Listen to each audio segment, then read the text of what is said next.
নমস্কার বন্ধুরা, বাঙালির সাথে বাঙালিয়ানা চ্যানেলে আপনাদের সবাইকে অনেক স্বাগত।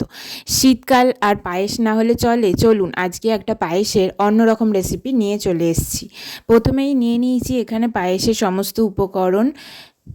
প্রথমে একটা হাঁড়িতে জল গরম হওয়ার জন্য বসিয়ে দিয়েছি। তার পাশাপাশি নিয়ে নিয়েছি কাজু, কিশমিশ, আর এখানে আমরা গুঁড়ো দুধ দিয়ে পায়েসটা বানাবো, তাই গুঁড়ো দুধের একটা প্যাকেট নিয়ে নিয়েছি।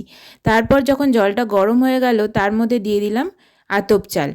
তারপরে গুঁড়ো দুধটাকে একটা গ্লাসের মধ্যে নিয়ে তার মধ্যে গরম জল দিয়ে পুরোটা মিশিয়ে নিলাম। এরপর দুধটা গরম হওয়ার জন্য একটা বাটিতে ঢেলে নিলাম। এখানে আমরা ছাঁকনি দিয়ে দুধটা ছেঁকে নিয়েছি।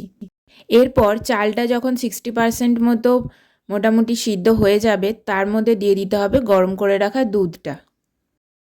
এরপর সব কিছু ভালো মতো মিক্স করে নিয়ে তার মধ্যে আগে থেকে ভিজিয়ে রাখা কাজু, কিশমিশ এগুলোকে দিয়ে দিতে হবে। দিয়ে সমস্তটা পুরো ভালো মতো মিক্স করে নিতে হবে। এরপর এর মধ্যে আমরা দিয়ে দিলাম চিনি। এরপর সব কিছু মিক্স করে নেওয়ার পর যাতে একটু পায়েসটা লাল লাল হয় তার জন্য আমরা এখানে গুড়ের ব্যবহার করেছি।